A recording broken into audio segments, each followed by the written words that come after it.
So you just need to click that you're okay with that. So that'll allow the guys who can't join tonight to watch it. So yeah, so Gregor, is this our third tasting together? Or no, second?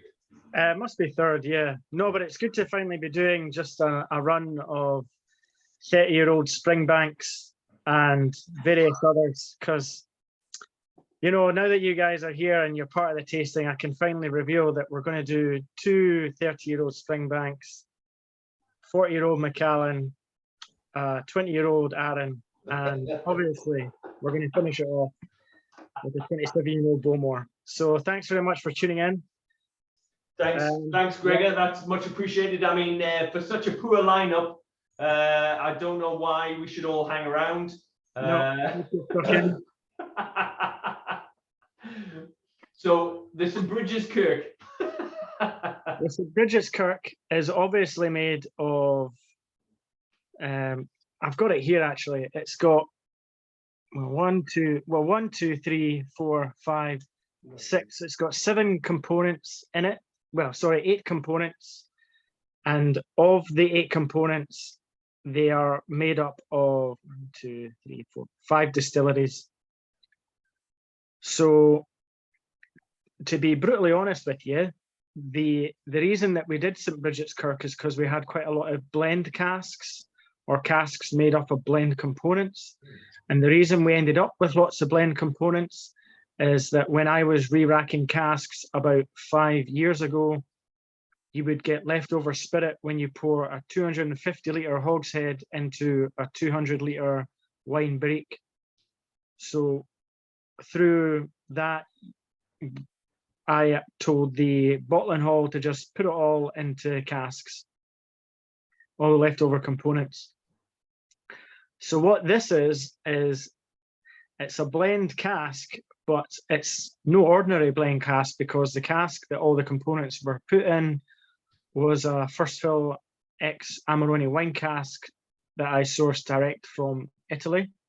If anyone's familiar with the stuff that we've done before, they'll know that we've done quite a lot with ex Amarone wine and used it for Caol Ila. So it would have been in the same sort of batches that we did the Caol Ila. So just to confirm, to answer Henry's question, this is the first dram of the evening, and it's St. Bridgets Kirk, which is our blended malt. And it's the tick. Yeah. It's the tick, Henry. So more or less every outrun, we release a batch of St. Bridgets Kirk, which is a small batch blend, which is always different each time, because it's always a different cask that contains all the components, and it's always just a cask size. It's never huge vattings or anything like that. It's a really small, just whiskey cask. It's symbols. It's symbols, Henry. Not the numbers.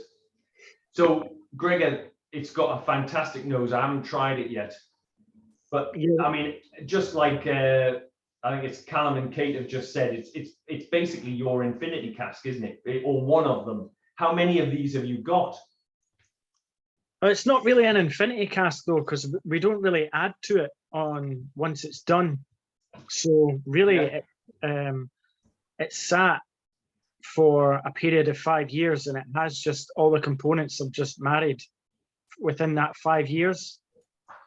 And bearing in mind the components were already sort of aging malt whiskey, so I don't really think it's not an infinity. My understanding of an infinity cask is something you've got in the warehouse and you're always just adding bits and bobs. That's right. We've got one of those, but this isn't that. This is really a totally separate entity. It's literally a mix of components which have just sat there for 5 years and 2 years in ex Amarone wine.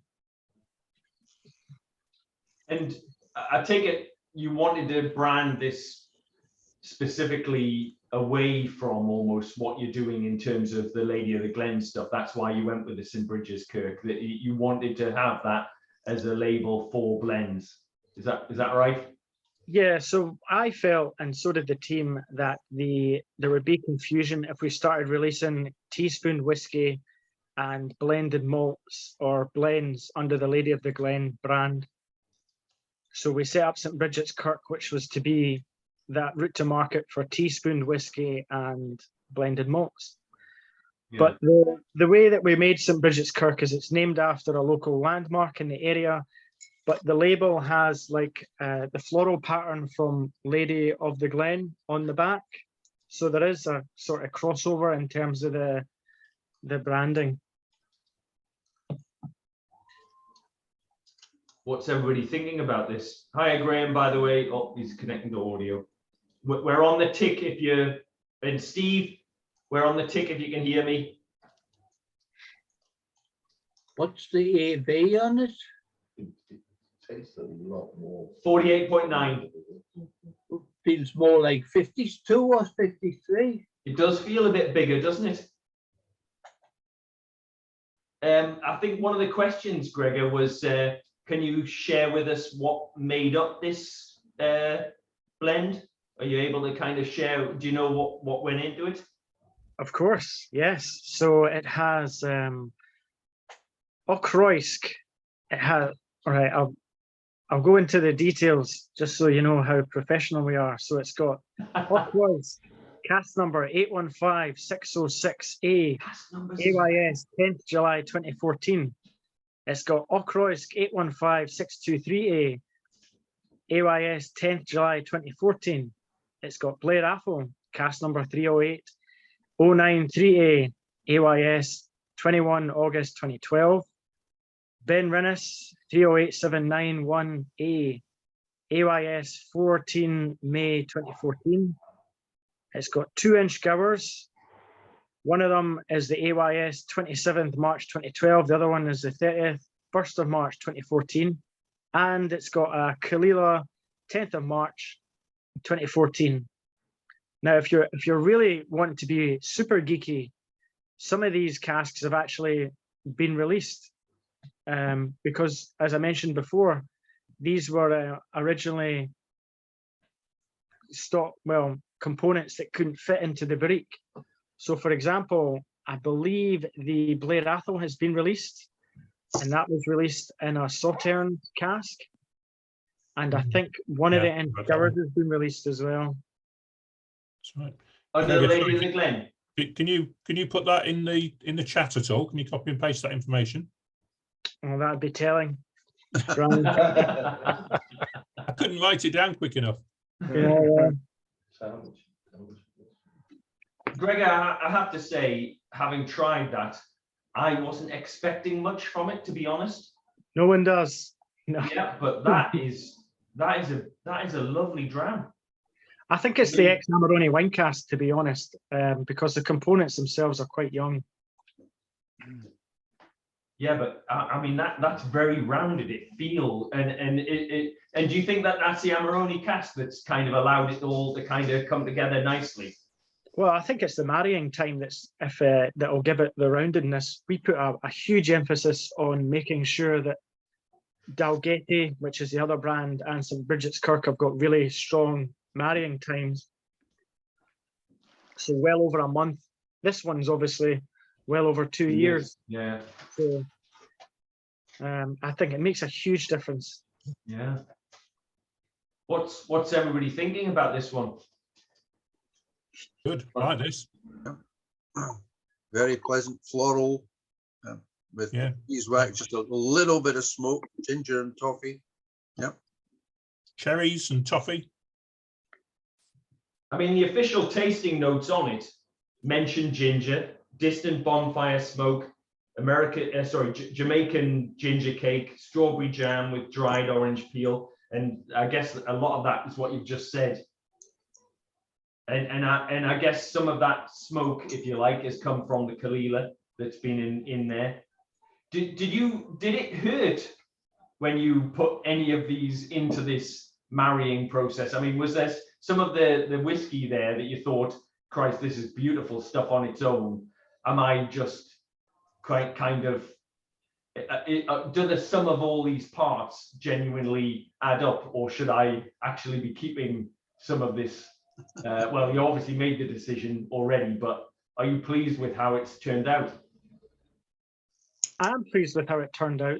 To be totally honest, Carol, the spirit wouldn't fit in the cask. So if I didn't put it in another cask, then I don't know what we would have done with it, because it would have been 5 years. You know, it wouldn't have been that old. So there's no way they could have bottled it under Lady of the Glen. So realistically, you're talking all of these components are all like what, 10 bulk liters.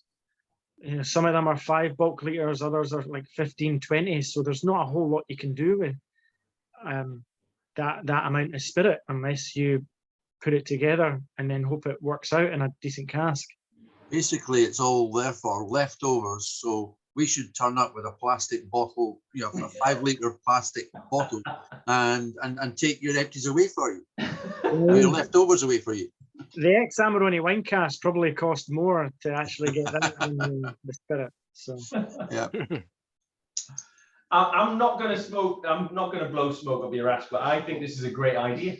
I genuinely, I think this is a spot-on use of what you had, and it really does deliver. I mean, it really is. But there's no way I would have thought it was 48. No, I'm kind of blown away. I was genuinely thinking this was going to be like the starter dram, and actually, I'm going to shut up. Come on, guys, jump in. Some of you have already kind of given your view on it. What do you think? Or should I pick on somebody? Callum, Kate, I can see you're itching. Yeah, you're always picking us first. That's okay, don't worry. Yeah, for us, it did taste much higher ABV than the 48 point whatever. But maybe that's just the sort of the ginger and the spices that are in there. Quite a thick, syrupy mouthfeel for us. You definitely get the red wine coming through with a tiny drop of water. That brought out the smoke an awful lot more and lost some of the sweetness. So that's worth trying as well. What do you think of the whole line? Oh, sorry, go on, George. That's okay. I think it's great. I kind of have a belief that if you throw a bunch of well-made spirits together, you can do it in the dark. If they're all well-made, it's going to make a great blend.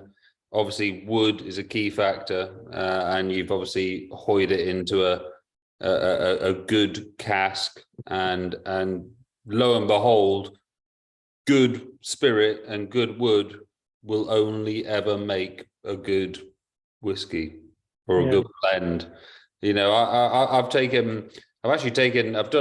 around at home where I've taken a bunch of kind of mediocre whiskies and just sat with the bottles.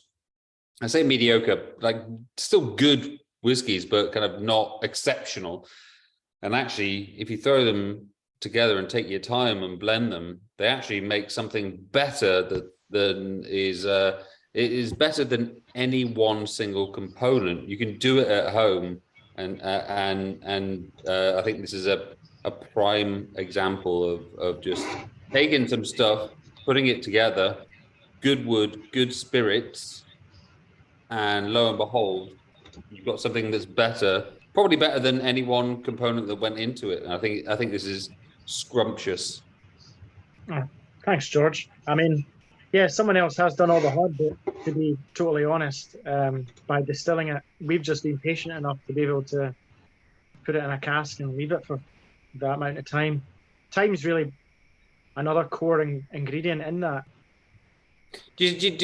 Sorry, Greg, was this this has been sort of finished together in Amarone, a barrel or a barrique? Or... So this would have been a barrique. So it would have been a barrique, yeah. So it was actually quite a big barrique, to be fair. So there probably wasn't. It was what, about 1/3 full. So it's not an ideal use of an Amarone wine cask, but the fact was that I'd acquired enough Amarone wine casks to make the transport viable, and then you end up having a couple left over. So I used it for this blend project, which when I was actually doing it, I didn't have in mind that 5 years down the road, or that we'd have like a route to market with a blend brand. It was just done to just because I didn't want to sell the spirit, because it's at that point it would have been so, you know, just would have been a total waste of time trying to sell jerry cans of spirit. Yeah. Are you not worried that each blend is going to be different, and therefore people who are expecting a certain character from your brands, Bridgets Kirk, are not going to get it every time? No, we sort of felt that that would be the selling point, because it would be a reflection of our own ability as blenders. So that was part of the attraction of doing the project, was having like a different blend each time and just having it numbered. So they're all really different. The first blend that we did under some Bridgets was just a whole bunch of octaves that had Caol Ila in them. And then the second one was pretty much a teaspoon barrel of Lafroig and a little bit of something else. And the third one was, something a bit different, the ex-Amarone wine. So Gregor, before you started with the song Bridgets Kirk, what happened then? Don't tell me you poured it out. No, that's the thing. We didn't have a brand, so essentially it just sat there without an idea of what to do with it. So there's about 8 of these casks. There's actually 9 now, because every time you do a re-racking, you always have leftover components. So whenever we do it, we always accumulate more of these sort of interesting casks that have got sort of leftover components. Yeah, you know, Caol got the big seller. This number 3, 4. So this, the one that I've given you guys is number, I'm sure it's number 4, because that's the most recent one. No, in fact, yeah, It is number 4. Number 4, yeah. Yeah, it's number 4. I've got number 3 here. And yeah, that's a heavily peated one.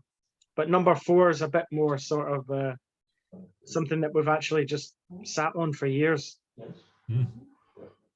Good. The Caol Ila cuts through really wonderfully. I love that there's that element of smoke coming through. I think it's delicious. Yeah, I think it's lucky to even have the Caol Ila in it, because if the Caol Ila could all fit in the cask, it wouldn't have gone into this. So yeah. But isn't that the wonderful thing about it, isn't it, really, that, you know, it is all those component parts, and it's just almost pure luck as to what's gone into those casks over the years. On the one hand, yeah, we've got it. It's pure luck what actually comes at the end of the time. But then if it is bad, to be fair, we wouldn't release it. Yeah. So there is an element that it's not just a straight from here blending it and then saying, well, in 5 years, we're definitely going to release this, because those other 7 casks, this is probably the best one out of that bunch. We'll need to do something with the others if they're going to be St. Bridgets Kirk, because obviously, as we discussed before, it's got a reputation now for being quite good. So you just can't go releasing stuff which is just not that interesting. Are the previous batches still available? Are any of them still available, or? No, the process for it is that as soon as the last batch is released, then we bottle the next one within the next outrun, because I feel like it would be too confusing if you ended up having, well, we've got a batch 3 St. Bridgets Kirk and a batch 4, and we've also got a little bit left over of batch 1. Yep. You know, the way it works is it's just like as soon as it's sold, then we move on to the next batch. Right. Right. But it's really small. Like batch 4, the one that you guys are sampling, is only 140 bottles. Yeah. So, and we reduced the ABV, so we added a little bit of water to that as well.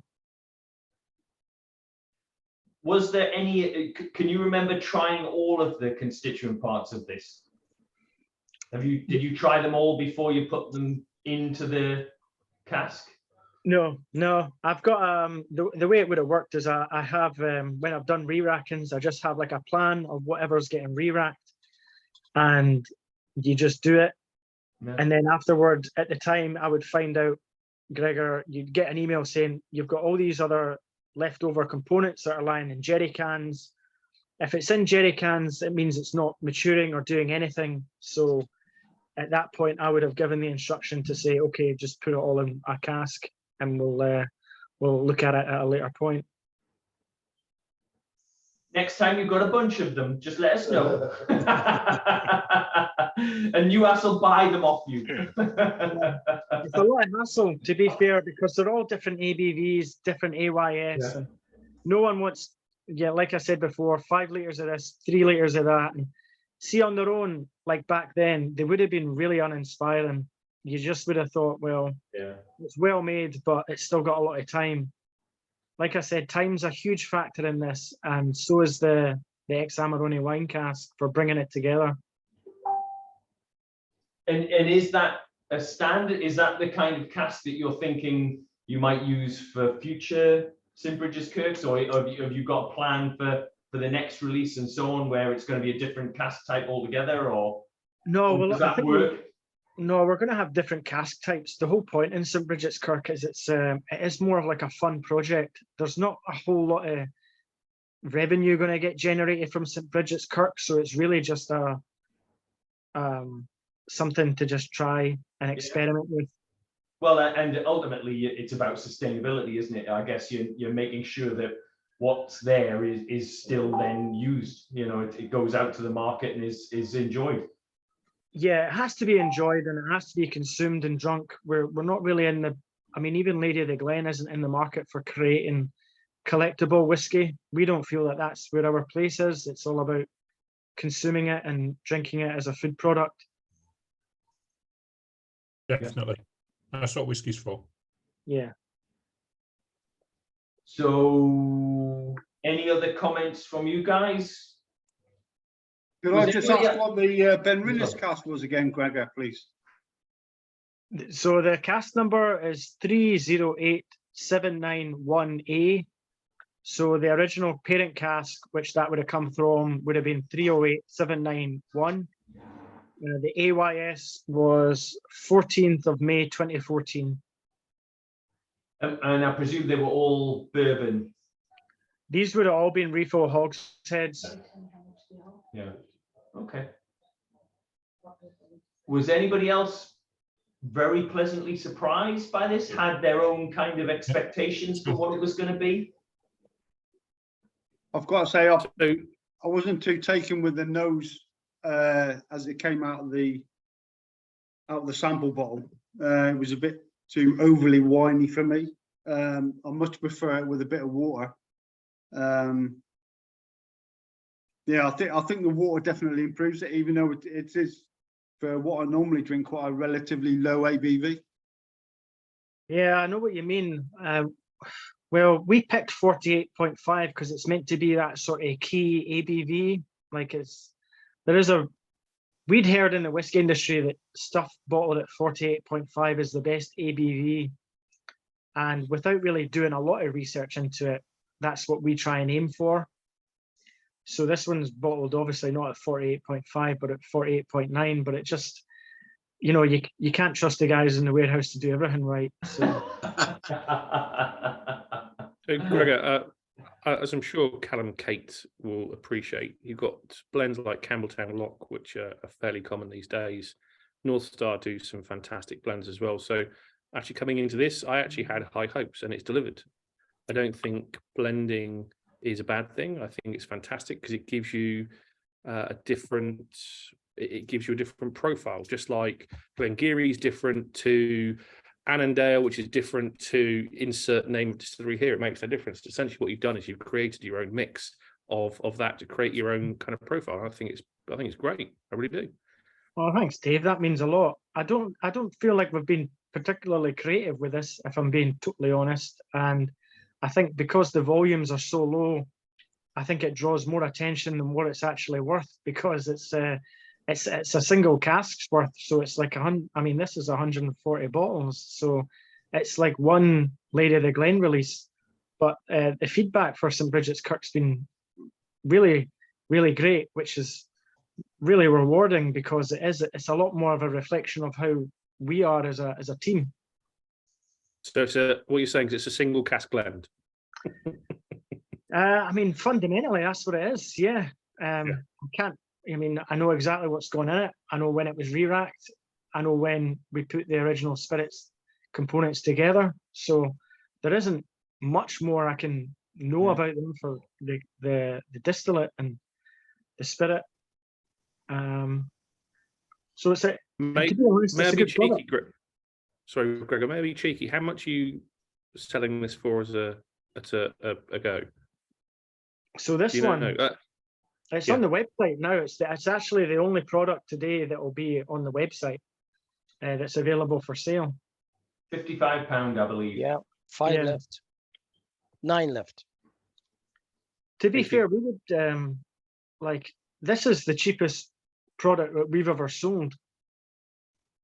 Obviously, minus the NEWAS discount, eh, Gregor? I was meaning to say there was going to be a NEWAS discount, yeah. So there was going to be, if you mention NEWAS on your sale, obviously get a discount. But the way it works is like a card refund, like last time, because I can't physically give discount on alcohol. Okay. Would it be against your policy not to name the distillers, or would the bottles go too quick? I've already named them. I mean, on actually the label or on the website. You couldn't physically fit them all, though. That's the problem. I mean, on the label, it's got a description of the components, and then we put tasting notes. Most people don't even put tasting notes on the bottles. It's just going to look really crowded and a bit amateurish, and particularly with the batch 3, we had a teaspoon of whiskey in that. So what do you do with that? Yeah. You know.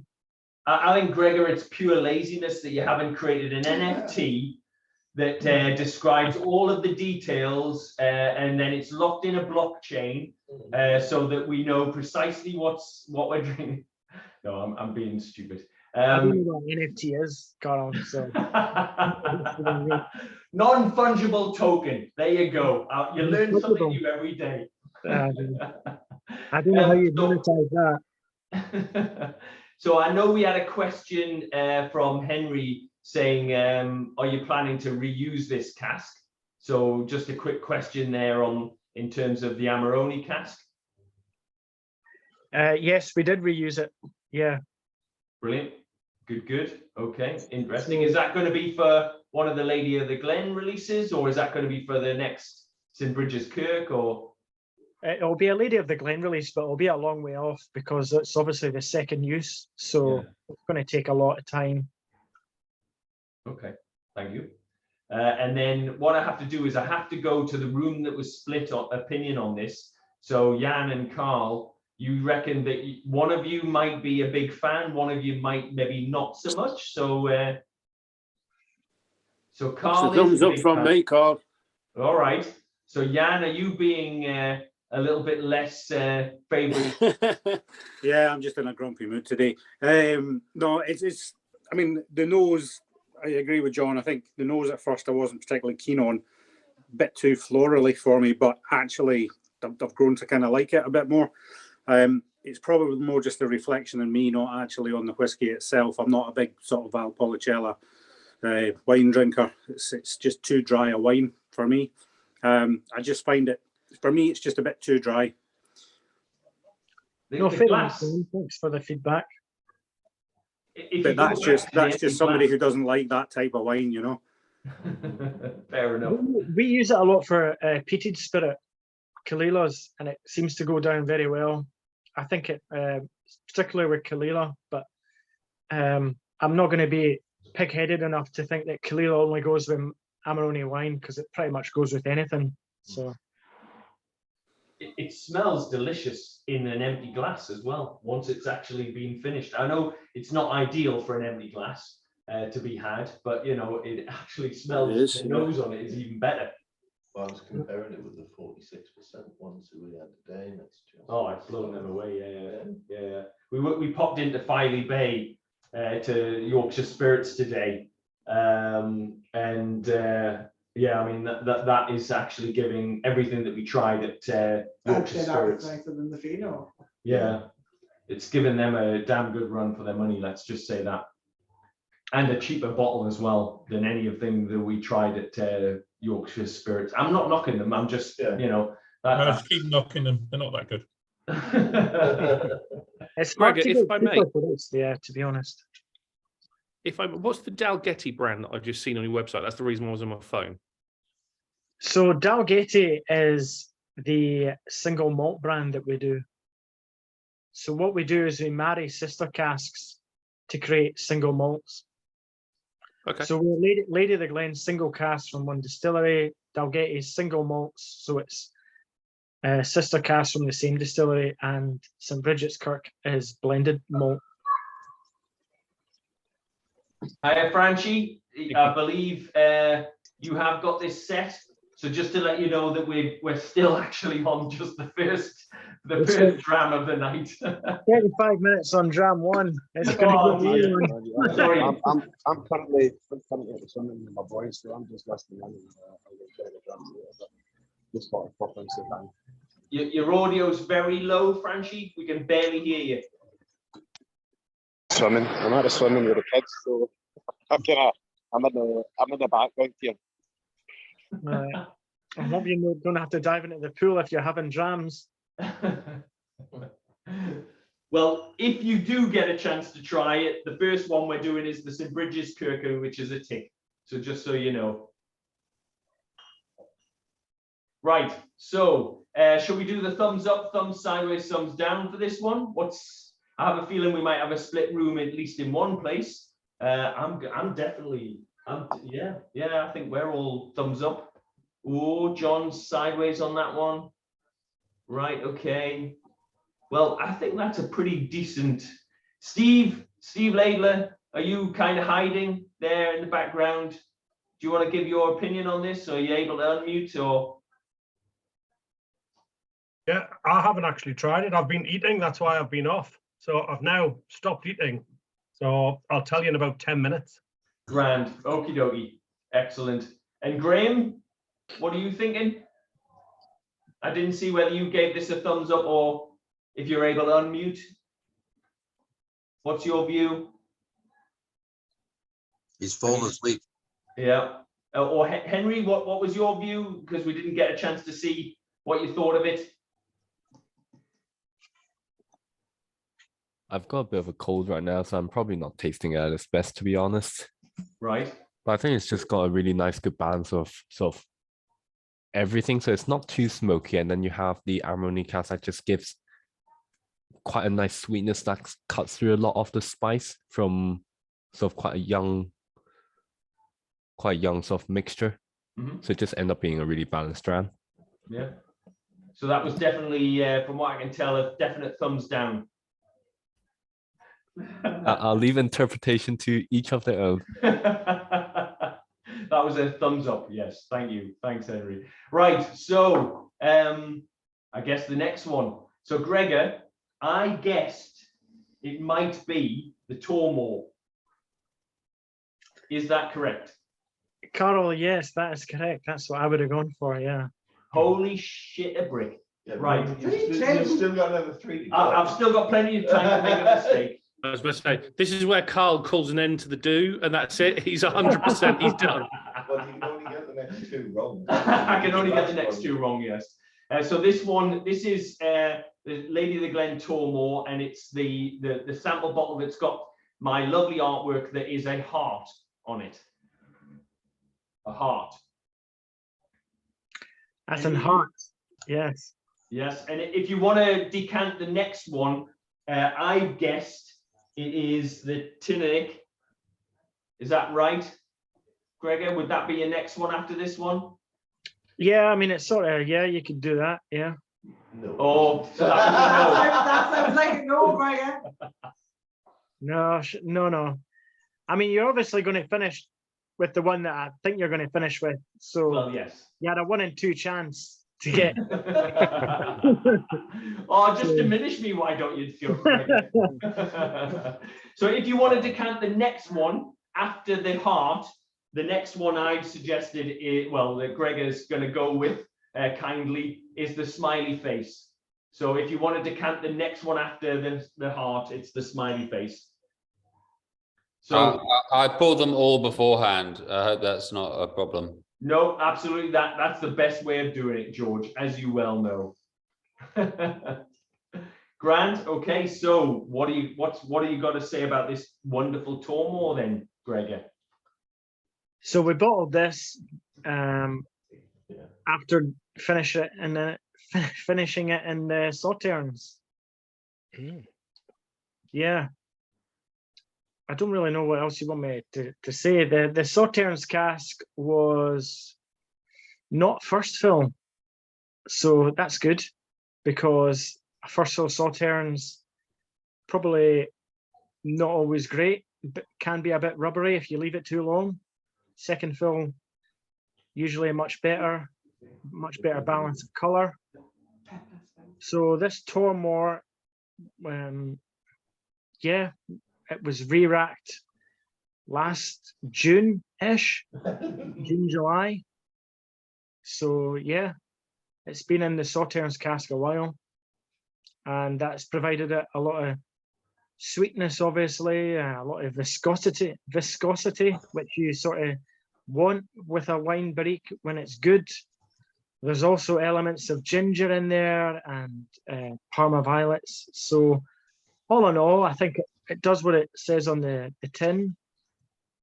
So I feel it's a strong finish. I wouldn't say it was a strong finish in the sense that it's a overpowering finish. I think it does what it says. I've had probably more sauternes, but then you run the risk of over egging it. So yeah, this is probably the right balance in my view. What's the ABV in this one, Gregor? 55.1. Yeah, that's the bottle I've got. and the bottle you've got. Ginger and pepper. It's a 2011 Tormore, yeah. Yeah. So if you want to analyze our portfolio, you might have seen that in the Dalgety range there was 2 Tormore that were married together, and they were in refill sherry. So this was part of the same parcel. This was actually one of the issues that we had with the brand, in that it was going to be an issue if we released casks that were in the same parcel and they were maybe released within a short period of each other, but under different brand names. However, we felt that because Dalgety is more of an export brand, and because the product itself is different, that it shouldn't be a problem, but it is something that we would like to avoid. Why did you put this into the lineup, Gregor? Did you have any kind of thought around why this was specifically included? Because I know you had to really rush like hell to get this included in here, and it's much appreciated because I'm really quite enjoying this. So this is part of our Q1 Lady of the Glen, and it physically couldn't get left in the barrique any longer in our view, so it had to get bottled. And if we put it in Q2, it would have looked weird because it would have had a bottling date which would have corresponded with Q1 stock. So yeah, it had to get bottled in our view. That was the risk. Could I ask why you thought it had to be bottled at that time? Was the cask in trouble, or? No, it was just I didn't want to over egg it with sauternes. I didn't want like a huge. We'd done a really big sauternes finish before with, I think it was a Blair Athol or a Ben Rinnes, and it just to a point it's unpalatable. Yeah. And not that I'm saying that was unpalatable. George will understand this, because if you do an outrun and you have, say, 7 casks, you can usually get away with one of those casks being a really huge sort of bomb version of that finish cask. So say you were doing like a normal outrun, you'd maybe have like a sherry cask finish and maybe 2 sherry cask finish, and then within the outrun you could have like a sherry bomb, or you could have like a really influenced sauternes finish. But you don't want to have like every single sauternes finish being like a huge sauternes finish. And the fact is, when you're dealing with single cask, you run the risk of everything being really over egged. So you have to have a really good balance, because out of the drams you're trying tonight, probably the PX is an exception to the rule, but the Glen Elgin is probably the heaviest finish. Right. And you need to be really careful when you're doing finishes on older stock as well, because it's a lot more costly. And Tormore itself is actually quite rare to get. Yeah. With a single cask, so you don't want to butcher it. Gregor, this is lovely. What's the age on this one? And I think the mouth feel, you mentioned viscosity. Oh, I love the coating feeling of this one. It just rolls around on the tongue and inside the gum, you know, it's perfectly well coated. And do you sort of measure viscosity with the different kinds of wine casks? So one, like Amarone, would have a higher one than sauternes or red wine, or?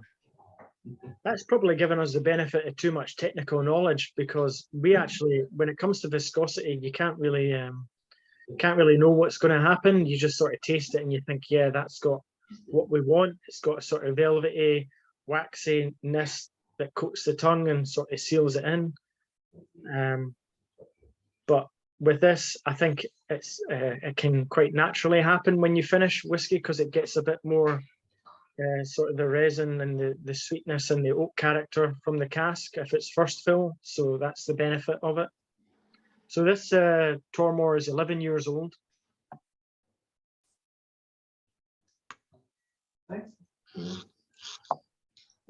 It's well balanced. Got fruit and spices at the end. It's absolutely lovely. I think it's very well balanced. Yeah, that's what we want, is balance as well. Balance, you know, viscosity, a good mouthfeel. It's hard to get with certain whiskies, but yeah, if you can get it, then that's what you aim for. Cracking wood spice. The finish is massive. I think the finish is so long on this whiskey. It's brilliant, and this is a second fill, right? Yeah. Out of interest, how long do you know off the top of your head how long you used it the first time? It was actually quite a long finish the first time. Well, because it would have been stuff that got re-racked a couple of years ago.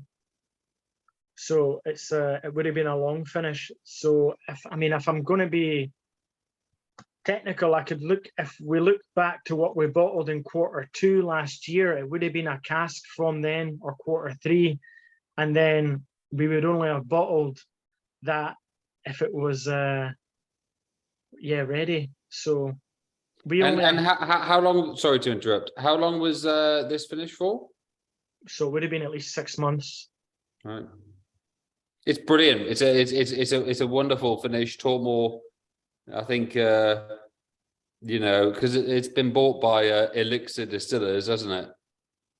That was going to be a question. Now, so like, I think we'll probably, well, realistically, if you're going to spend millions of pounds buying an existing distillery with shed loads of stock, you're probably going to want to not sell as much to the indie market. So unfortunately, I think we might find indie Tormores becoming less and less frequently released. I might be wrong on that. I hope I'm wrong. Yeah, I mean, in the face of it, I would agree with you, but on the current market, you'd maybe think that if folk are looking for quick revenue, I don't know if Sekinda requires quick revenue. Maybe he does. Might be wrong. I was going to actually suggest the other side of the coin on this, was that I didn't think there was that much indie Tormore out there in the first place. I've not seen much of Tormore out there, and I've certainly not seen obviously much OBs in terms of Tormore. It was all went to blends. So surely I would have expected. I was going to actually be asking the same sort of question, but with the slant of I actually think that Elixir might be a little bit more indie friendly. I think that they might have been more open to sharing some of their production with indies, but that was kind of, I mean, I've got no real basis on that, but I just thought that would be one way that they might go, really. I guess time will tell. Yeah. Obviously, they'll have long-term contracts with Chivas to continue to supply for Chivas's blends. Yeah. But the distillery's output's 4.8 million. Yeah, it's massive. Liters, so it's fairly big. Yeah. I would have thought from Chivas' perspective, it's a huge cash injection, and they've got the option of getting a lot of cheap spirit. So it's really beneficial to them. But as we all know, Chivas have been selling distilleries for years to like Billy Walker and stuff. So yeah, it's a really interesting strategy to be selling whiskey distilleries at this point. So you have to wonder what's the end game for, or the strategy in that. Nothing to do with their big new distillery in China, I'm sure. No. Or maybe they know that the bubble is going to burst. Yeah, maybe. Maybe they could use the memo on that one. I predicted that in 2008, and I've been proved wrong so far. If you keep predicting it, sooner or later you're going to get it right. Yeah. So, guys, what are we thinking? Is anybody else want to chirp up about this Tormore then? Any feedback, or should we go straight to thumbs up, etc.? I want to go to John's house and smoke his pipe.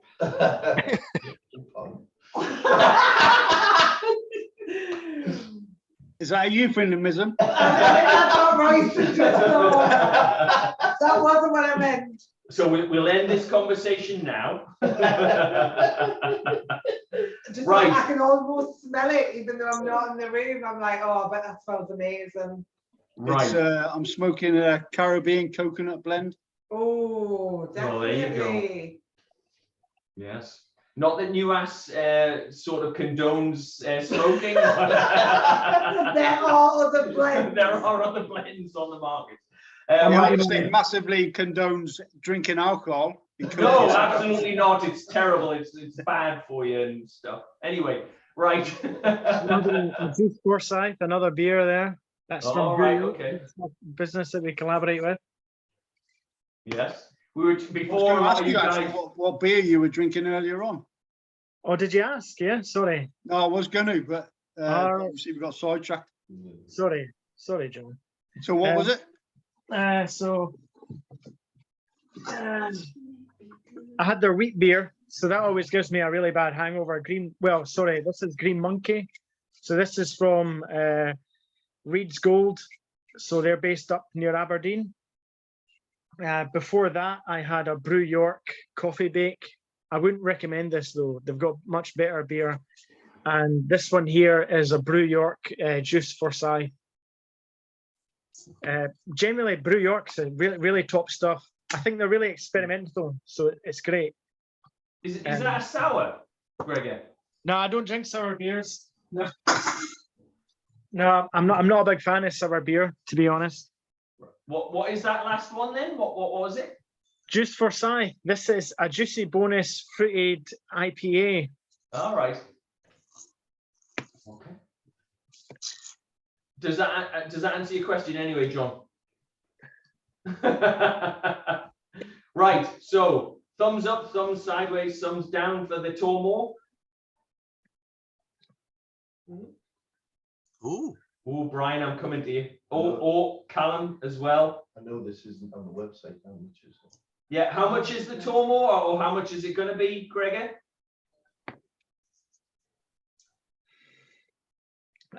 I'll just get the price for you now if you want. Thank you. You just when you get a chance, you could stick it in chat if it's going to be a hassle.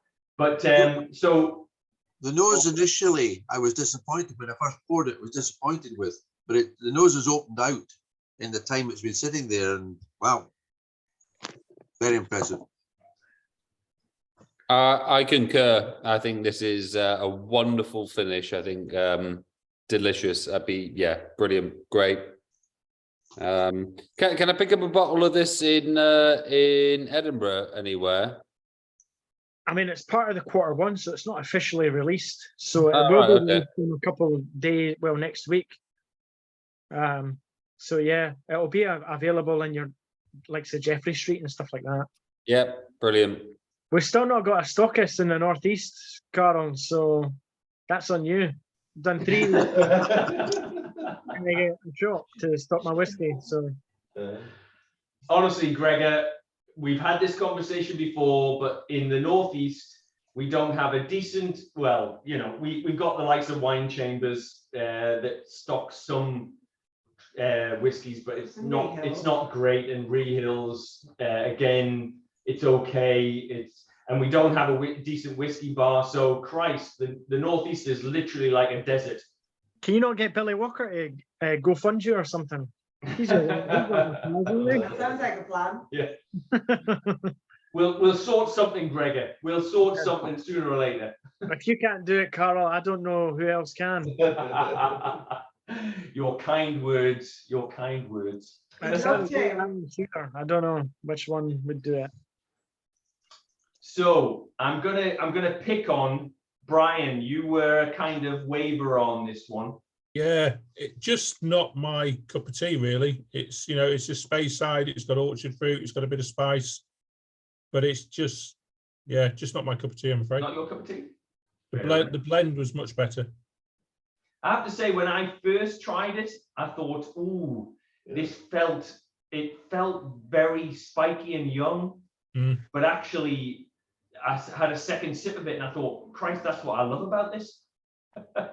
It was very warming. It had a load more going on when you spent a bit of time with it. So initially, though, I thought I'm not going to like this, but actually, it's grown on me enormously. Okay, who else? I think Callum, Kate. Yeah, it's good to know that we always agree with Brian and all drams sometimes.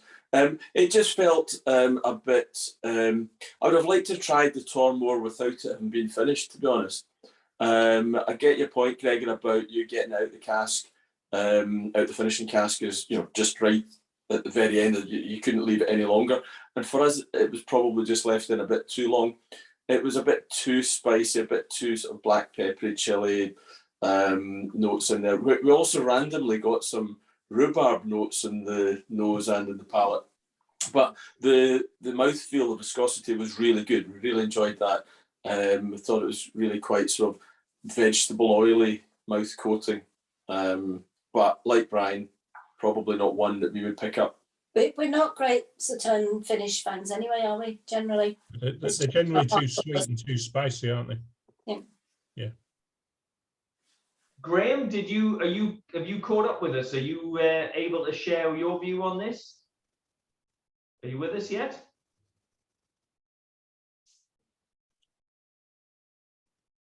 No. Fair enough. Nice and concise. Thanks, Graham. I'll go. Oh, what's that? Trying something new. Right. Okay. You mean you have tried this already? Okay. Fair enough. Fair enough. Dave and Caroline, what are you thinking of this? I preferred the other one to this one, if I'm honest. Again, just a bit too spicy for me.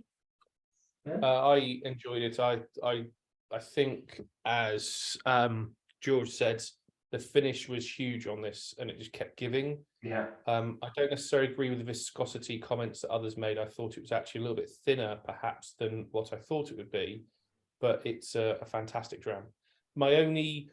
My reservation, and maybe kind of plays to what Kate and Callum were saying, is I think maybe the sauternes has overtaken the spirit a little bit too much, but I personally did enjoy that dram. Yeah. Okay. Thank you. Right. So, and on that note, unless anybody else was wanting to dive in with the last minute, I had a glass of Sauternes yesterday in a lovely restaurant in Leith, and nosing this, it smells like Sauternes, but it's a single malt whiskey. I love Sauternes. I love single malt whiskey. Perfect. Yeah. I think this is it's a big finish, and I think it's a great finish. I can understand why some people might think a little too much wine influence, but as someone who adores whiskey, aged or finished in wine casks, for me, I think it's cracking. To be fair, if this has only had 6 months in that cask, which is what you said, I think, Gregor, was about 6 months. Yeah. And its second fill, Christ, that cask has still got a lot to give. Yeah. Well, there's a trade secret involved in the production of that whiskey, to be honest, because before it was in a sauternes, it was in a hogshead, pretty tired hogshead, and it wasn't really up to much. And then we put it in virgin oak, and the virgin oak was overpowering it. So we had to put it in sauternes. So we put it in a sauternes cask. So a lot of the spice comes from the virgin oak. Yeah. So it's how long was it in actually there for? so it would have been less than a month, because Right, it's wow.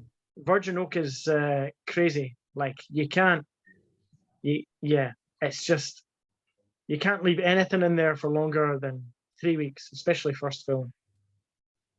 Virgin oak. So that's what this was originally in, because it was planned that we would release it last year, but the virgin oak was just overpowering. So we stopped that and we put it in sauternes. So sauternes sort of took over. But if I'm being honest with all of you, I feel a lot of the viscosity, the thickness of the spirit, is actually through the virgin oak, and the sauternes is layered on top of that.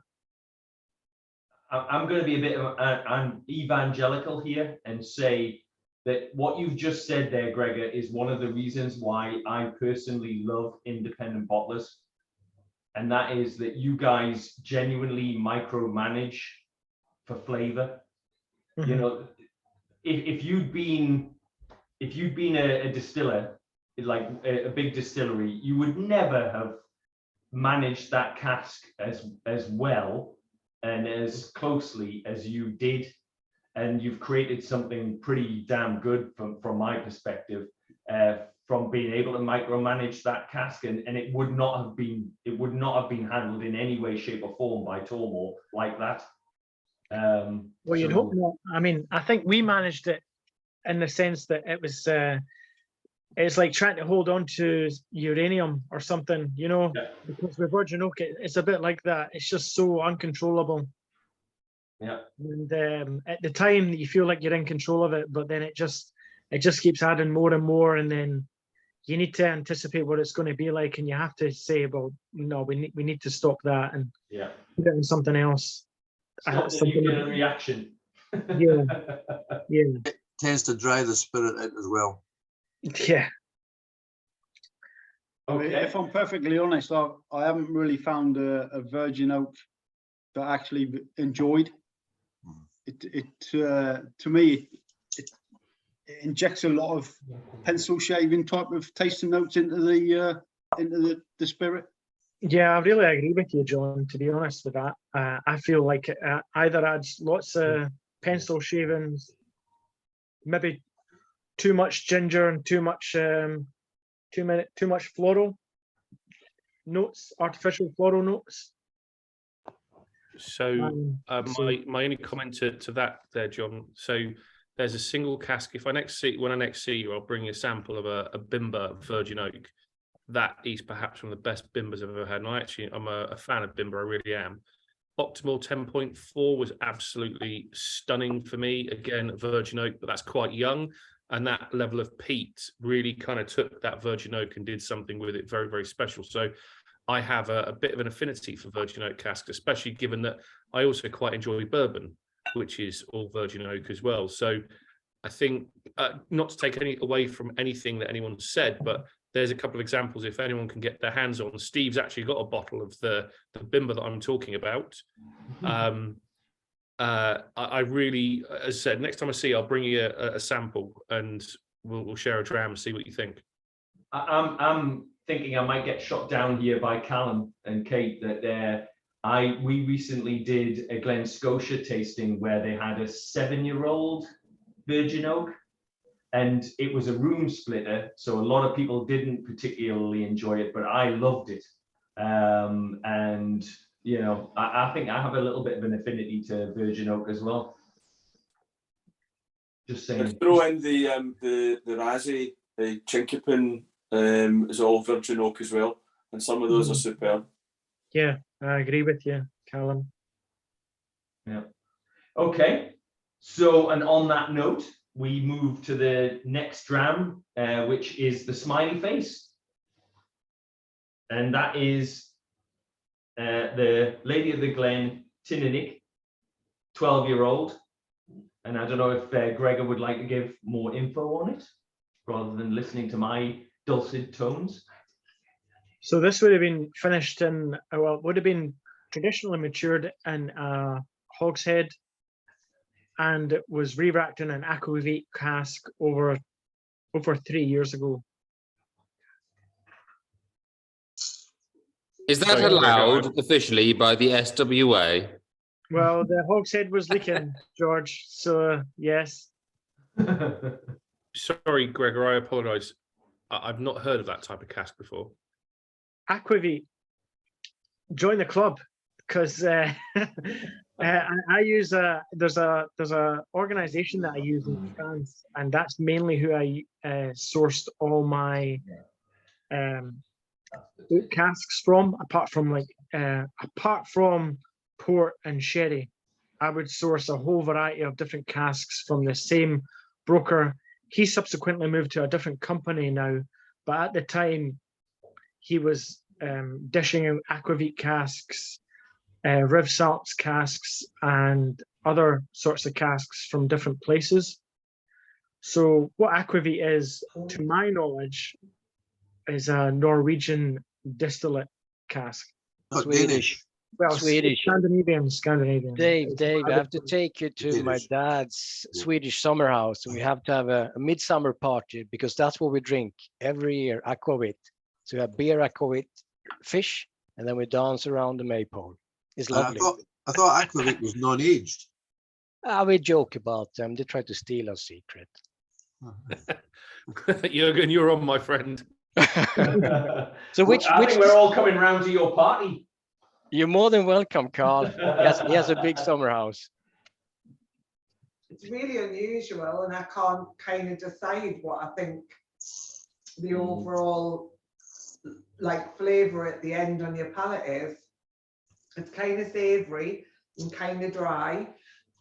I think it's very dry, and I think I don't get the savoury notes that you're getting, but okay. It's kind of almost like if you could taste mahogany. It's almost kind of, I don't know what it is, but yeah. More woody. Well, maybe wood, but actually kind of almost sweet, not toffee. I'm trying to put my head around this. It's interesting, very interesting. What do you think, Royce? Not sure at the moment. All right, we'll come back to you. What's everybody else thinking about this? I'm not going to tell you what distillery it's from. I'm not keen on the aftertaste. What was that? What distillery? On the finish, I'm getting a mixture of licorice and aniseed. Yep. Yeah, I kind of did think maybe licorice, but not sweet. So I normally think licorice is really sweet, and I'm getting more of a savoury. I got, without water, burnt leaves and some honey. And then when you added water, tobacco came out, seaweed, weirdly enough, and licorice. And as you say, there's the finish is aniseed, but definitely licorice in the nose. Yeah. Big aniseed for me. I think that's whoever first said aniseed. It's Kind of reminds me of like sucking on the aniseed sweets as a kid. This is really interesting. I've never had an aquavit finished whiskey. I'm sure the SWA would kick up a stink about it, which is kind of strange because aquavit and whiskey is like the same word origin. This is really super interesting. Really, I'm really buzzing with this. It's regardless of how I feel about it. I'm quite conflicted about it because it's not normal. I would say it's not my cup of tea, but it's really cool to try, and I'm enjoying it. I am enjoying it. I think this is really good. It's so strange. I've never heard of a finish like this. There have been in the last couple of years a few finishes that I think people have just gone ahead and bloody done and not asked the SWA because they are a bunch of bureaucrats. Don't forget we're recording. We do a great job. No offense, Allegedly. They do a great job of protecting many aspects of Scotch whiskey, but I have noticed a couple of indie bottlers have just like slipped something out that if they'd have run it by the SWA, they probably would have said, hold on, let me check. No, you're not allowed to do that. So kudos for you for doing it because it's resulted in a liquid that's very scrumptious. I'm glad you enjoy the taboo, George. Yeah. It's a king. It's definitely a king. It's definitely a king. Could I just get the age and the ABV again, please? For the aquavit is 57.3% ABV and the age is 12 years old. Sorry, Gregor, where did it come from? What distillery? Oh, tell you the distillery, unfortunately. Sorry? I can't tell you. Wait, on the bottle, I thought it was Teannich. Oh, I thought you meant where the aquavit came from. No, sorry. Oh, no, it's Teannich. Okay, sorry, yeah. Sorry, Teannich. Jürgen. Yes. I thought that aquavit was non-aged. Yeah, it's non-aged, but this is different. This is different, John. I mean, in Sweden and Norway and Denmark, I just Googled it because I thought, I bet it's Norwegian. And it's actually Nordish. I mean, all three countries. So somebody in Denmark brought it started off in Denmark, brought it into Norway, and then it emigrated to Sweden. So we have it together with herring, crayfish, lutefisk, which is lovely, and smoked fish. But we don't sip it. We sort of it's a shot. Yeah. My experience is Aalborg. Yeah. So and there's no age. So there's no age. No history of aging. Yeah. Exactly the same way as cider, the way that I have got the knuckles wrapped for. Yeah, one of the most popular ones is OP Aquavit with a nice label. I got one in my cupboard and had it for years. I take it out every Christmas. I go to IKEA. That's how I survive living in Britain. Buy my fish and I have a schnapps or two of aquavit. Now you know my secret. So, Jürgen, what you're saying is you go to IKEA, you take a little shot with you whilst you have the meatballs and the gravy and the chips, right? No, whilst buying a load of stuff that you never wanted in the first place and can't get. Gregor, this is amazing. Yeah, this is amazing. I love this. I'm really enjoying it as well. Yeah. I'm with you, Dave, on this one. I think this is well, and I think there's been a few comments, George as well. This is again another reason why I love whiskey is that there's such a breadth of taste there and such a way of messing around with your original spirit. And this is just, I mean, why did you do this? Well, the gentleman that I deal with in France, he had quite a few of these casks, and he said, "Have you any interest in trying them?" And I said, "Yes, I would try," because at the time you're part of try to build your brand, you want to be known for doing different things. So yeah, this is one of them. At the time, it would have been a long. I mean, I would have acquired these casks, like I said, about 5 years ago, and at the time you're quite naive. You just want to try different things. So that's what it would have come down to. How many casks of this did you get then? And are you using it? What other ways are you using the other casks? If you don't mind asking. I mean, Carl, we're a really small independent bottler. So at the time, I would have only acquired about 3. And so they would have been spread among the portfolio. So there's 2 other casks, stuff that I've got that they're in aquavit, and you'll probably see them over the next few years.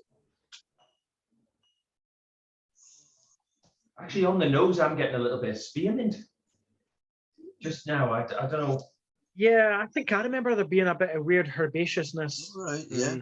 Yeah. There's some botanicals. Yep.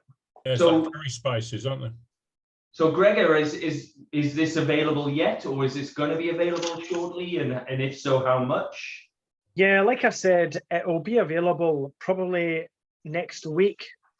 The fact that the way we operate as a business is that we're an export business, as I keep telling Paul, although he doesn't like to acknowledge it. So we offer out to distributors first, and we have a set amount kept aside for the UK market, but the distributors get offered it first, so that we get the orders out first, and then after that we deal with the UK market, because by the time it gets to wherever it's going, that's when the UK market will have it on the shelves.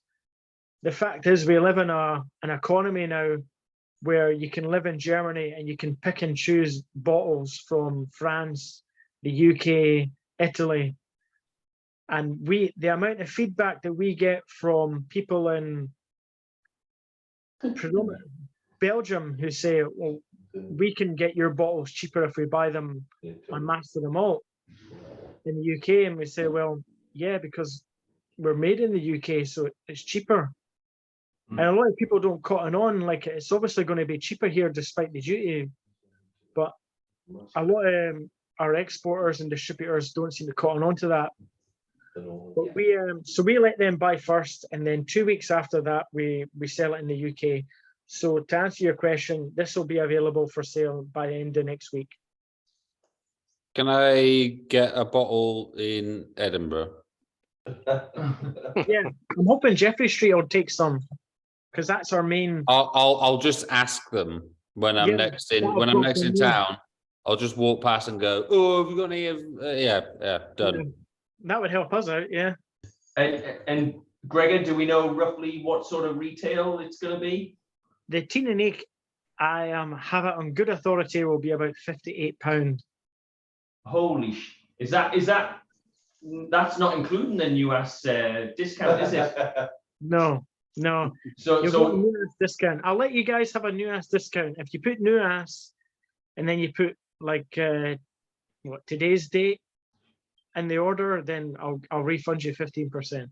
To be honest, Gregor, 58 is actually, for that whiskey, is a good price. What was the previous? Gregor, I remember a tasting you did probably a good few years ago now, and it's the very first time I'd ever had Teannich, and I bought a couple of bottles of it from you along with a couple of others, and it was stunning. And may I say, I think you've raised the bar for me on this particular distillery massively. This is superb.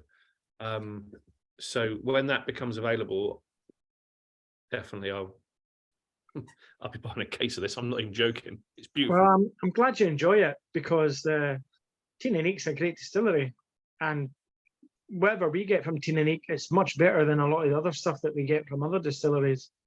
But because Teannich's one of Diageo's workhorse blend things, you don't really get a lot out of it. But the spirit itself, in many ways, it's like Caol Ila. It's really, because it's quite heavy bodied, it adapts really well to different finishes. We're much preferring this one to number 2. Really happy with this. I would be surprised if SWA would have allowed it had you asked them. I think that was probably George's comment about the cask type rather than the fact that the cask might have been leaking, because obviously if it was leaking it can get into something else, but should it have get into this? But fantastic to get the chance to try it, because we might never get the chance to try another aquavit cask if SWA are watching this. Well, and everybody watches, obviously, the NEWAS recordings, obviously. Fantastic. Yeah, I look forward to that call on Monday. Cheers, Carol. It's better to ask for forgiveness than it is for permission. And I hope more people just crack on and just have some fun. The SWA announced like a few years ago, didn't they, that they were allowing Calvados casks. Springbank did one like about 8 years before. So Calvados, but not cider casks. Graham Cool. Glen Murray did a cider release before the SWA allowed it as well. I think you're just better off cracking on with it, getting on with it. Realistically, I imagine the SWA would not allow fish barrels, but historical records have shown that fish barrels would have been used at some point up in Wick. Ginger beer barrels were used at Holyrood historically. Say again? Ginger beer barrels were used in Holyrood. They've got the list to prove it. So have you tried the Starwood ginger beer cask finish? No, Starwood. It's an Australian distillery. If you like ginger beer, I do like ginger beer. Yeah, you should try it. Yeah, you should pick up a bottle. Yeah. Make a note of it. Well, they're outside the SWA regulations, aren't they? Really? So it's Australia. They'll do whatever the Aussies want to do. So, guys, shall we do the thumbs up? While we're doing the thumbs up, the next bottle I had in mind was obviously the Glen Elgin, which is the Kiss Cross, whatever you want to call it, because the last one is going to be the blank sample bottle, which is the Caol Ila. So I know I've got this right. So it's the Kiss next. So shall we do the thumbs up, thumbs sideways? Ooh, John, I'm coming to you. Right, okay. Ooh, Steve, definitely coming to you. Right, Simon, what were you? Were you good on this one? Oh, yeah, okay. So we'll start with the outlier, which is Steve Laidler. Come on, Steve. My notes were on the nose, bourbony. I'm not a big bourbon fan. On the palate, odd, licorice root, burnt Greg's sausage roll. Don't think I've ever eaten Specifically Greg's sausage roll. Yeah, only Greg's. So when the rain mentioned savoury, I was right with her. And then for the finish, dry and bitter. So I think this must be Brian's cup of tea because it's not mine. And it wouldn't bother me if the SWA banned that kind of cask. Thank you very much. Sign off now, yeah. So Royston would like to know why specifically Greg's sausage roll burned. Is there aren't any other type? Yeah, I think that was probably just the last one I had. If you get down Gateshead, I normally push a pram just when I'm eating the sausage roll, just to kind of look like the rest of the guys down in Gateshead. Yeah. So Royston's confirming that they don't burn their sausage rolls. So that can't have been Greg's. Yeah, just the little bits of shavings, not pencil shavings, Greg's sausage roll shavings left at the bottom of the bag. Right, I'll tell the management. Yeah, he's going to tell the management in the shop next time in Gateshead to get that sorted. Okay, and John Lamond, come on. You were definitely wavering on this one. Yeah, to me, it was too dry. The flavors were unusual, interestingly unusual, but to me, the finish was disappointing, and it was too dry. Okay. So definitely a thumbs sideways for you. Because you were sideways, so there was some redeeming features to it. I was sideways, yeah. Yeah, okay, okay. Thank you for that. Okay, so if you want, while Greg is nicked off because he's fed up of our crack. Oh no, there he is with his beer. Doesn't like criticism. So it's the Kiss Cross, whatever you want to call it. That's the next one in the lineup. So this is the Glen Elgin 15-year-old, and it's 58.5%. Sorry, Gregor, I'm doing your job. Would you like to give any other background to this one? So I'm drinking the HYG, which is a vegan beer. So I think this one's vegan peanut, caramel, and marshmallow milk stout. That sounds lush. That does. Yeah. What's the ABV on that one? Next time, because I know I will. What's the ABV on that one, Gregor? On the can, 10%. I've done a couple 10%ers tonight, Carol. So I'm feeling quite free with the truth. Yeah. So Gregor, you are anyway. Yeah. You are anyway. Yeah. Right. So 10% of lightweight beer.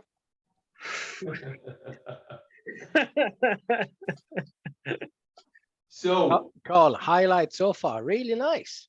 The Bojangles, what, you liking it? I like it. Bojangles, no. What? The sweets that the chocolate that everybody got. The Monty Bojangles. Do you know Wine 52 and Beer 52 do free chocolates and stuff with their stuff? So that was inspired you, Carl. Yeah, I need to get back in touch with them. Really? I'll be honest. I did Wine 52, and I was really not impressed with their wine offering. Oh, sorry, I misheard you. Sorry, you're talking about Beer 52. Yes, okay. I was thinking that there's a chocolatier that sounded a bit. I just kind of misheard you. Sorry. Oh yeah, Beer 50. Yeah. Okay. I hear where you're coming from. All right. Yeah. Glen Elgin, though. Yeah, this one's a good dram. There's something perfumey or Palmer violet-y that I'm not so sure. This it's like a rye cask, isn't it? I just think this is Lorraine, are you talking about the Glen Elgin? Yeah. But I can't quite decide. It's like floral, but more perfumey than flowery. And I'm getting it on the palate rather than the nose. I'm just not getting that. I sipped it though. I've sipped it. All right, okay. Is it wine cask? Go on, Gregor. So this is obviously a cask finish. And by that, I mean, we finished it and we re-racked it a good few years ago. So over 3 years. But what makes this cask particularly interesting is that it's actually the same bodega that was sourcing, that Jim Swan was sourcing his casks from. We actually got these casks from at that time. I only got advice of this when we were writing up the bio for the label, because the label itself is called a profiler barrique. If anyone knows what a profiler barrique is, essentially it's just like an STR cask or a recharred cask.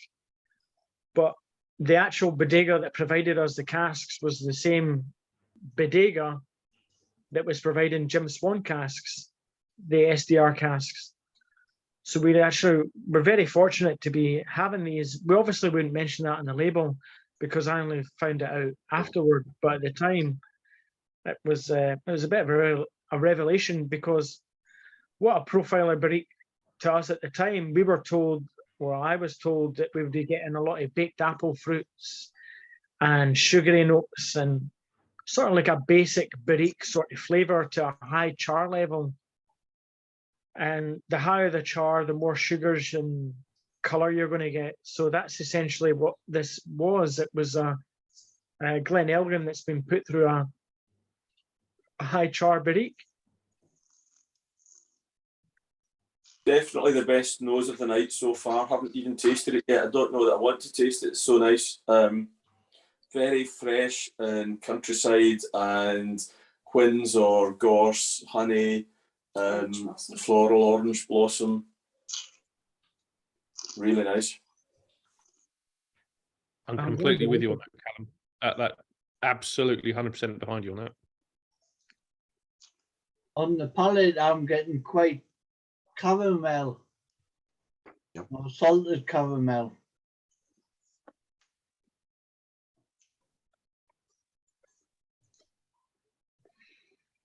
Sorry, I missed some of the feedback there. Solid caramel.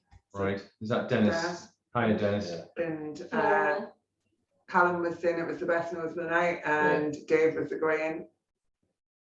And a lot of floral, sorry, honey, countryside fresh. Kate, what did you think? Kate, sorry. Yeah, sorry, I was just waiting for it to unmute us. Yeah, really, really nice, really sort of fruity and orange blossom and a really Moorish dram. So would you say this was the top so far for you then? Is that where you? Yeah, definitely. And we have tasted it now, and definitely the best so far. And in the nicest possible way, Gregor, this is the first one that I would buy a bottle of. Whether or not I was passing a whisky shop in Leith, George, this is still the first one I'd buy a bottle. Well, it's good to have you on side eventually. Yeah. Always honest. Absolutely. Just out of interest, Gregor, what's the kind of retail for this one? So this is a 15-year-old Glen Elgin. So the price wise, it's £75. On that would be the price on our website. But like I said, none of this stuff's going to appear on the website till later in the week. Aye. Do you know What's that the ABV on this one? The ABV is 58.5. I detect, Gregor, that you're a little concerned about pricing, or you know, not concerned, but obviously we all know that the cost of single cask whiskey is climbing. £75 isn't ridiculous. I hate to say it. I know it sounds ridiculous to me now because I used to kind of watch out for bottles, or you know, like edging up on cost of bottles, but that's actually not too bad. Are you starting to see that impact of some of the silly pricing of casks? Is that starting to feed through? Is that what you're concerned about? I'm kind of just trying to read between the lines there. We've started to see price increases in casks since 3 years ago. So I always like to know how folk are actually buying product, because at the end of the day, we sell to shops, and a lot of shops have got very different margins. So Master and Malt have a much different margin to, I don't know, a shop on in Glasgow on Bath Street. I wouldn't know about a shop on the northeast because obviously we don't get stocked in the northeast. It's a whole different ballpark there. But genuinely, I think pricing is really, really, really hard. When we discuss it amongst ourselves, we're like, well, how much would you pay, or what would the market pay? And it's quite frustrating, yeah, because if you get it wrong, you can't backtrack. You know, it's really frustrating. Not in a particularly bad sense, but you can never backtrack. You have to get it right first time with pricing. Yeah. Gregor, do you price based on what you bought it at or what you believe today's market rates would bear? I know that's you may turn around and say it's always going to be today's market rates because that's how you'd always price everything. But I just wondered. I think now we price it on market rates. We would, apart from St. Bridgets Kirk, St. Bridgets Kirk isn't based on market rates, I would say. To a certain extent, you have to base it on what the market will bear, because the prices are going to increase dramatically because of energy costs. And all the distillers are seeing huge increases in energy. Yeah, I mean, that's not going to So, affect John- us immediately, but yeah, I No. totally agree with you, John. But basically, they're looking at their costs just now, so that's going to influence the way they price things in 6 months' time and a year's Yeah. time. Yeah, when we purchase casks in a couple years' time, there's going to be a huge jump, and we'll need to say at the time, well, is that justified? And there'll be a debate. Ultimately, we'll need to pay for it. But yeah, prices are not going to be what they are now. But then prices aren't what they were in the 90s. You know? Yeah, well, the bottle price as well, for example, is obviously producing bottles is a very expensive thing to do. Lots of energy. Yeah, in Illinois, it's quite negligible. There's a big problem in France about wine bottles at the moment, because in Illinois have cut back production. Their energy bill 2 years ago was £15 million. This year it's going to be £75 million. Yeah, but I really understand where you're coming from. But when it comes to dry goods and things like that, if you're dealing with like 100% or 200% doubling in your costs, then yeah, it's not great, but it's like £4. If you're dealing with regards spirit, then you're talking like £40 or something like that. So yeah, but it all adds up. Yeah, it does. But I would say the dry goods element is not as bad as the spirit element. And the spirit element we're not going to see for 2 or 3 years, maybe 4 years. The dry goods element we'll see now, but folk won't recognize it now. Maybe they'll cover it up, or they'll manage it. Because you can't afford to be cheap. Yeah. Well, sorry, you can't afford to not be competitive, is probably a better word for it. Unfortunately, we're in the business, we hand bottle everything in our bottling hall in Fife. So it's a small business, small operational cost, but it's high operational costs at the end of the day. So we'll be the most vulnerable to the excesses, but you can't get around bottling casks unless you do it automated, which is what they'll do, or what they do. My only balancing comment to what you've both just said there is Diageo took the decision 18 months ago. I don't know. COVID kind of always distorts time, I think, where they massively jacked up all of their prices. So Talisker 18, I think it was, being the worst at 200 and something odd % rise. So it went from a very reasonable 80 odd quid to 180 odd quid, give or take. And I don't think they can keep doing that. I think some distilleries, and I'm not talking about the indies here, which I appreciate, Gregor and George, if you're still there.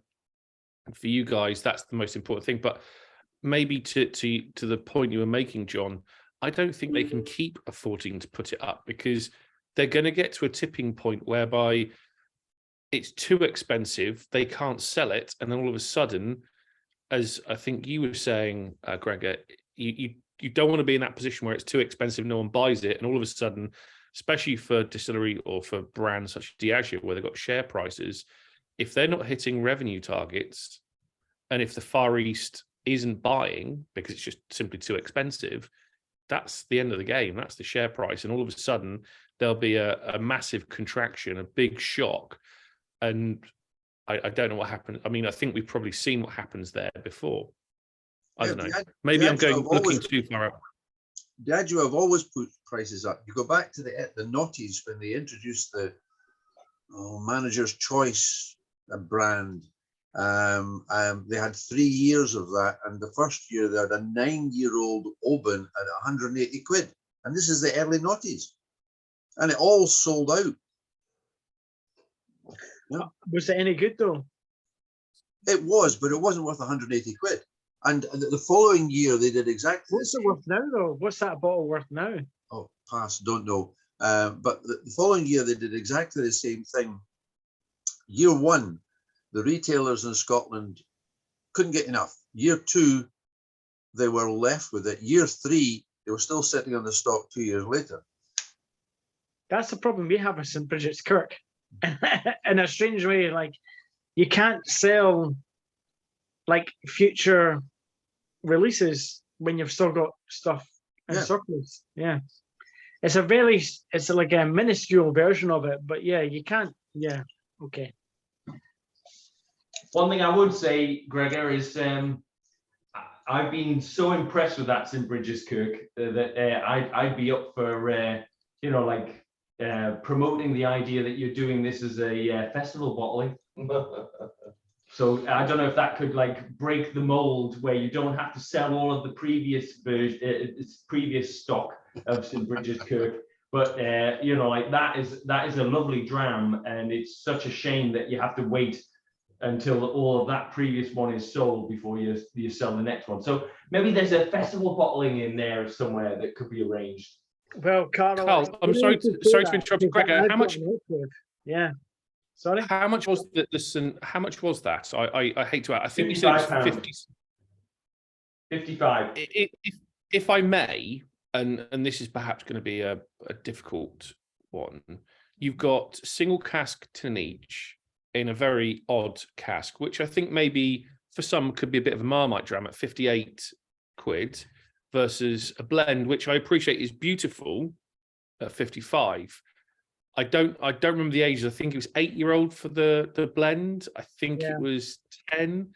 I only throw that out there that when people come to look at those things, it shouldn't matter because it's based upon the experience of you having a drink.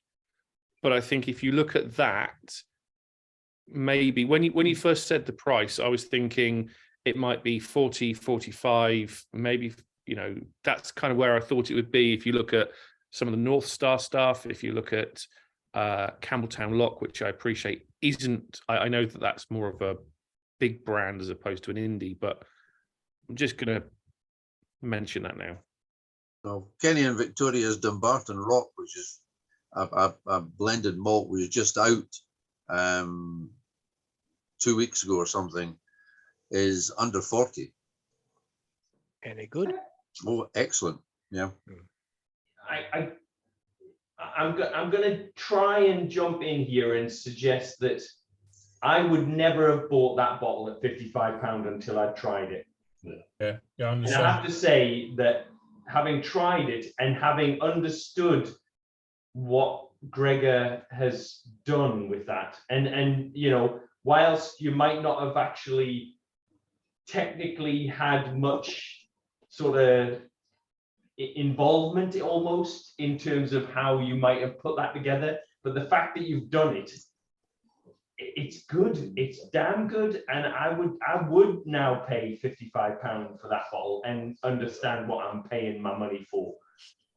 So Carl, I suppose the point I was trying to make, and I apologize for cutting in, you're absolutely right, I completely agree with you, but the 16 of us, 18, 19, whatever it is, 20 people here, understand that.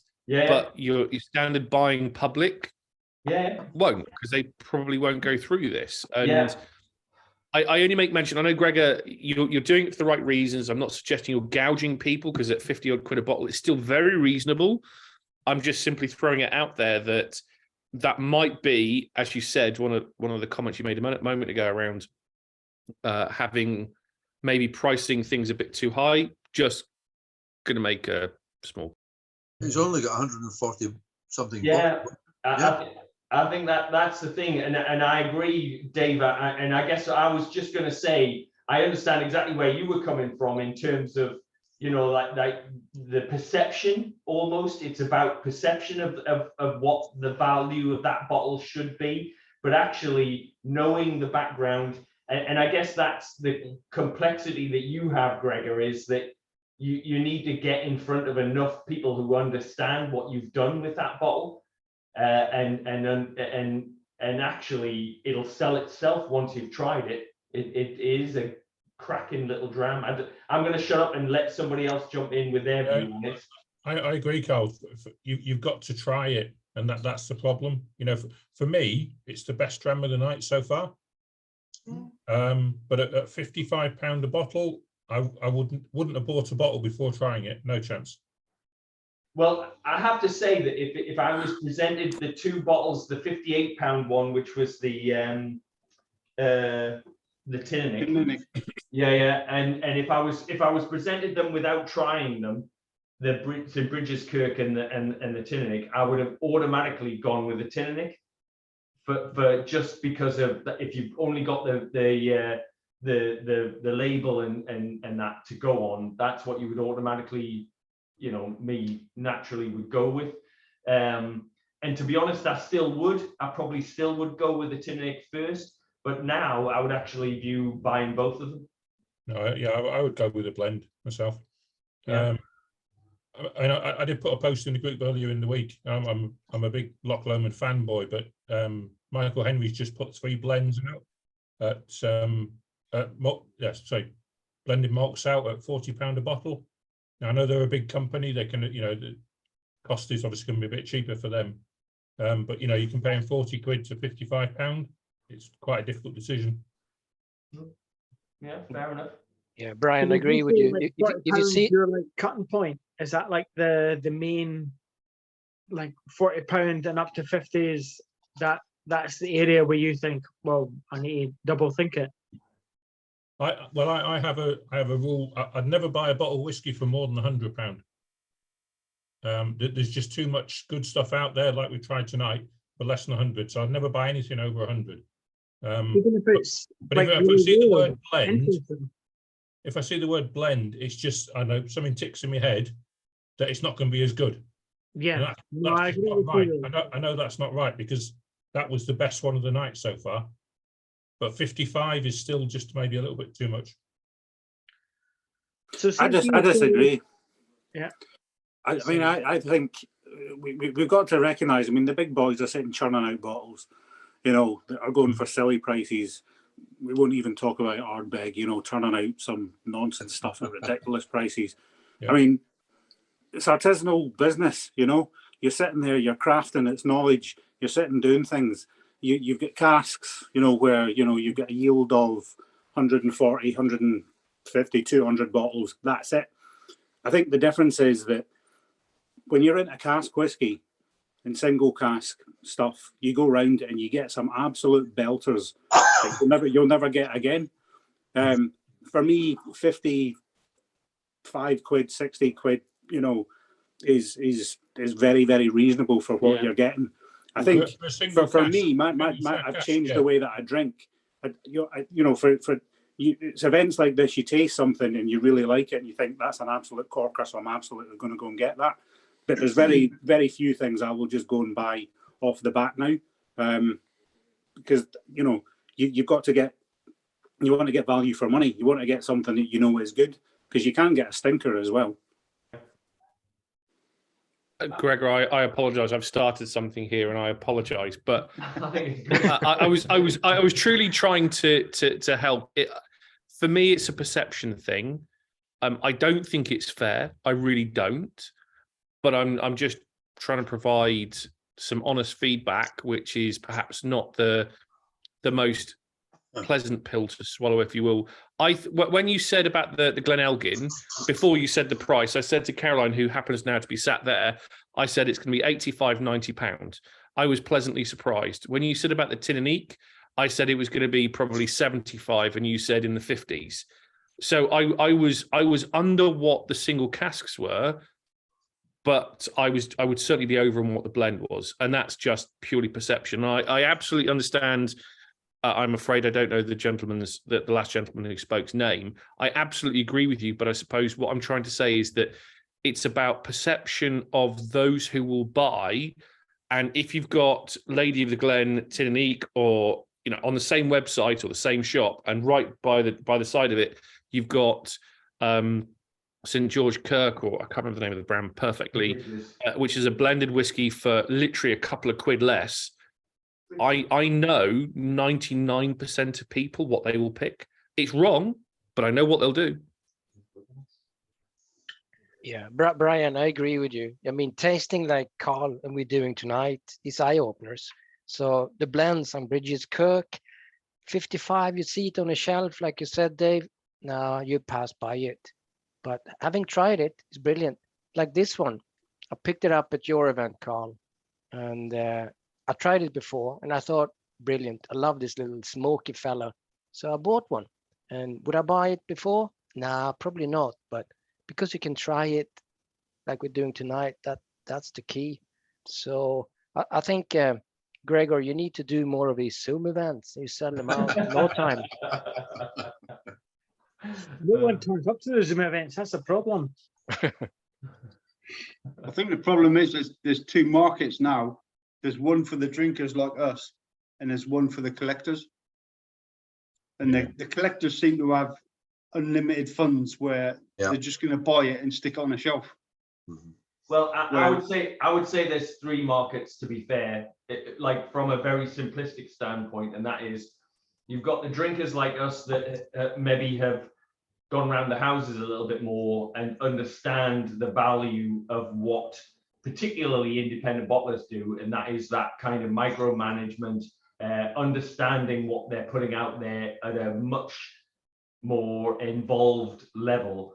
And you have drinkers who want to just go and buy something that's reasonable, that they'll just try, you know, that they're fairly comfortable with, and that's nice, that fits what they want to do. They're not particularly adventurous, you know, in terms of what they're looking for. And then you've got the collectors, you know, from a very simplistic standpoint. And I think one of the issues you've got is that blends tend to kind of be attractive from a purely cost perspective. There's no real story behind them, or people aren't particularly that interested or bothered about hearing what goes into a blend, because they're used to just buying blends almost as if they are a more commodity item. And we have just understood why that is not the case in all blends. Well, you know, and we kind of understood before this, I guess. Anyway, I'm going to shut up. Gregor, what's your take on all of this feedback that you're getting, that you're subjected to?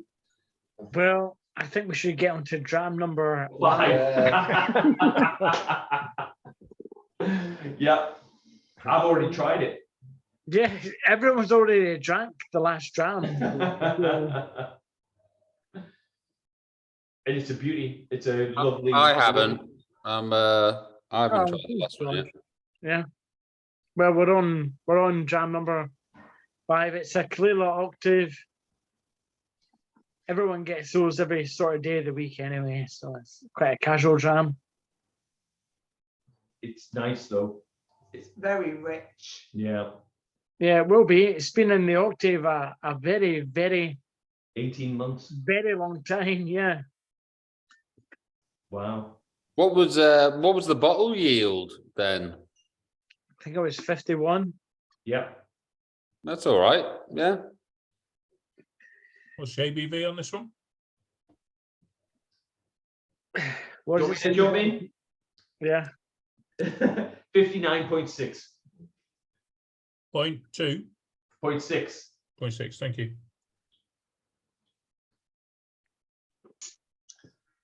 I've had mine poured in the glass for quite a bit, and I did return to it a few times to nose, and it has opened up wonderfully.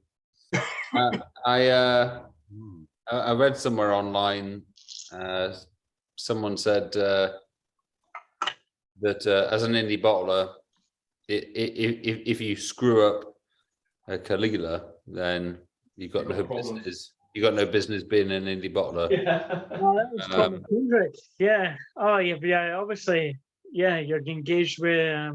Oh, George, you're no shy customer. Yeah. That is really beautiful. Lovely. That is a lovely, and it's 7-year-old. I mean, that is, and that octave has had an enormous impact on that. That is beautiful. Are you drinking yours, John? No, he didn't get one. Oh, did you leave it out with John John? refused to have. Not even give it to Caol the Ila. missus? You talking to me? Ah, Nah, I mean, Pete is not my thing, so obviously being on a budget, if Pete's not my thing, I'm not even going to go there. I thought you might just give it to the missus. Nah, she's not really interested. She's Yeah, she just likes her Lefroy. yeah. Put it away, Callum. What's everybody thinking about this one? Yeah, Does what it says on the tin, I think, Yeah. and that's a good thing. I say that in a very complimentary manner. Yep. It does exactly what you'd expect it to do, and does it well. But there's a wee bit more. You know, bonfires on the beach, dark chocolate, then you add water, and the seaweed note comes out, and there's a bit banana note there, strangely enough.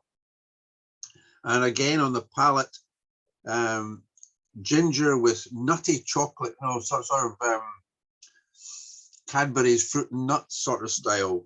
And the finish is a real note of acidity, a real note of citrus in there. Yeah.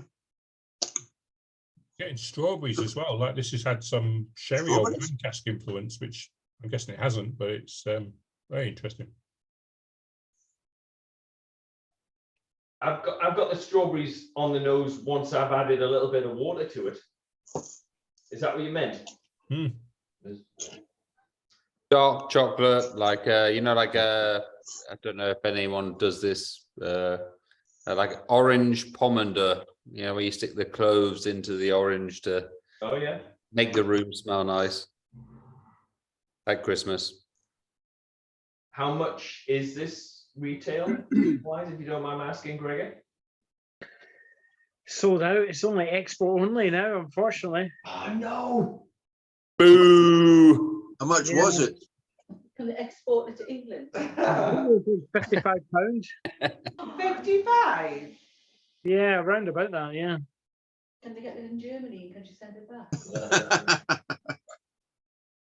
This is superb, but we've had a few excellent Lady of the Glen Caol Ilas in the past, and we are big Caol Ila fans. If we could find enough in an export market that we could buy a couple of cases of this, we would. Yeah, it's beautiful. Steve Layla, come on. We know you're not a big Pete fan. What are you thinking of this one? It's better than the Teannich. He's allowed to have his own taste. Stop being mean. I'm a bit like John. It's not really my thing. I just think there's so much Caol Ila. It's really difficult to stand out in that group of drams, because when we did the tasting through lockdown, as soon as you hit an indie bottler, everyone had one. There were sometimes two Caol Ilas. So I think it's really hard to stand out in that group. So it's decent for what it is, but I wouldn't buy a bottle. And against the Glen Elgin that's gone before, for me that was top by a long way. So yeah, just not really my kind of thing, but I'm sure it's delivering what it's going to do. I haven't got any Greg's breaded pastry products or anything in this one. Royston will be pleased to hear. You always need to put Steve's comments in the context that he doesn't like Glen Scotia, so bear that in mind. What is all the hype about Glen Scotia? It's salty, briny nonsense. For the next tasting, Steve, we'll bring you some sausage rolls to try alongside it. Forget the chocolate centers. Yeah, send us sausage rolls. Yeah. Any other comments or feedback on this one? We look like largely enjoying it. I've kept back a little bit of each one that we've had so far, and I've just texted my partner Rachel, who's in Newcastle this weekend, to tell her that unfortunately I failed to save the last one. It's not actually my favorite was the Teannich, just for its unusual flavor profile. I like a challenging whiskey. I like a whiskey that makes me kind of, you know, you've got your sherry 101, bourbon cask 101, port, red wine, and everything else. For me, the Teannich, wow. I like to be challenged. I like to find sort of strange flavors in a single malt Scotch whiskey. But I'm finding the final dram very Moorish, and if there's a spare dram, then please send it to Rachel, because I've just told her that I'm having it. Well, Rachel's in Sergeant Pepper's drinking whiskey and coke. Yeah, how dare she? Oh, is she? I don't know what she's even doing in Sergeant Pepper's, never mind drinking whiskey Yeah, and coke. because that's not a great drinking. Anyway, we'll leave that there. Gregor, isn't that where you pick people up?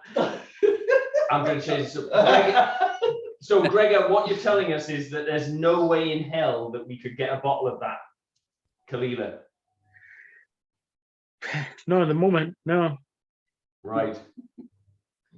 So he's leaving a little chink in the armor there. So we'll bear that in mind. We'll bear that in mind. Guys, that is, well, oh, sorry, we do need to do the old thumbs up, thumbs sideways, thumbs down for that Caol Ila. What are we thinking? It has to be. Oh, Steve, Jürgen. as Oh, right, expected. okay. Henry's definitely thumbs up. Simon, I don't know if he's around.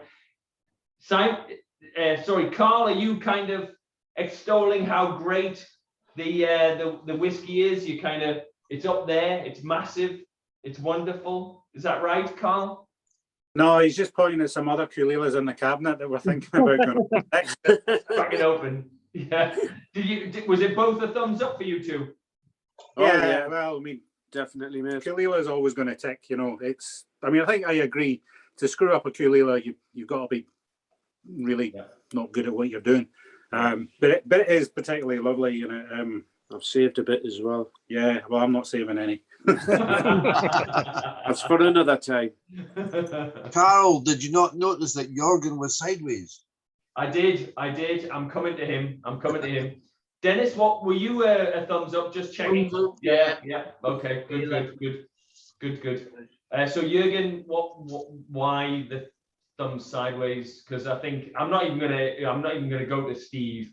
You know, like Well, we already know Steve. we already know his view on this. But Jürgen, I do like Pete, as you know, from our Isla trip recently, last year. But this one, the nose is okay.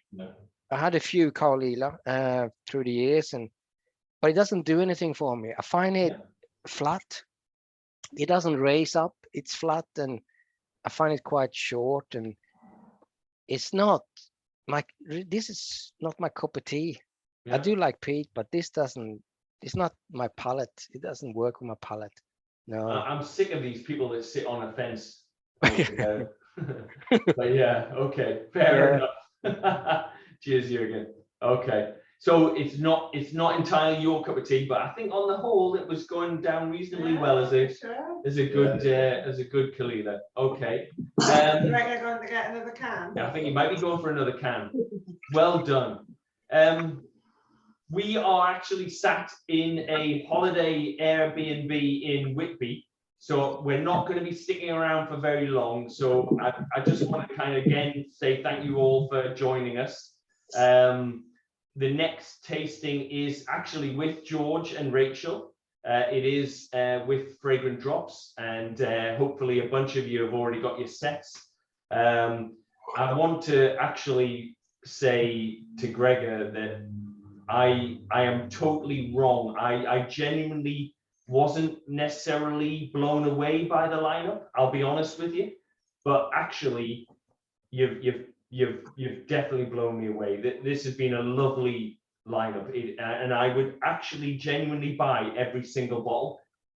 There's not many tastings. I would genuinely say that, and I think everyone, all three of us here that have tried the 5 of them have been very impressed with them, and actually the prices of them have been very good as well. I hate to blow smoke up your ass again, but good stuff. I'm interested in buying some bottles, so be in touch. But will Lorraine let you buy every bottle? I think she might be the one who wants to buy them. Before Gregory goes, I don't know if anybody's got this. I received it yesterday. Independent bottlers. From Bridgets Kirk. David Kirk. And there's quite a section on Lady of the Glen. Is there? Yeah, there. Yeah, brilliant. Yeah. No, definitely recommend the book, by the way. I haven't read it yet. Gregor, you smooth operator. You didn't realise there was a section on you. Cool as a cucumber. No, Gregor, thank you very much, mate. It's been a cracker of a tasting. Not all the tasting sets were sold, so I have actually got some additional stock of this, and I will be sharing this amongst friends and stuff. So and other members of NEWAS, because I think they've missed out by not getting a tasting set on this. I genuinely do. So if anyone's looking for more of the Caol Ila, Carl's got it. I'm having to fight Royston off it. Oh, tough one. We've got a small amount here of each of them for us lot to Oh. continue the drinks this evening. Yeah, Carl and Gregor, fantastic, great tasting. I mean, I've been on the one before, Lady of the Glen. Don't let me down. I mean, the tasting we had tonight, fantastic. I still go back to the blend. I got some left of the blend. Tormore, great. Aquavit, hey, blew my head away. Glen Elgin, could die for that one. You know, some really crackers in there. So I thought the Tormore was great. Yeah. I think the blend was the best of lot. I'll get a bottle of that, definitely. Yeah. No, some good I'm going to go with the Glen Elgin and the shouldn't be a whiskey but is a whiskey aquavit. So just to clarify, I guess, Gregor, you said all we need to do is for anything that you want ordered, just mention NEWAS and the date, and you know, you'll be able to get a hold of hopefully most of these bottles, not all of them, unfortunately. No, But you'll be able, all of them, yeah, in due course, yeah. well, not the Caol Ila. Yeah, well, what can you say? Are you going to stop recording? Go, but Yes, no I'll one- stop recording, yes. Yeah, no one wanted it a week ago, so.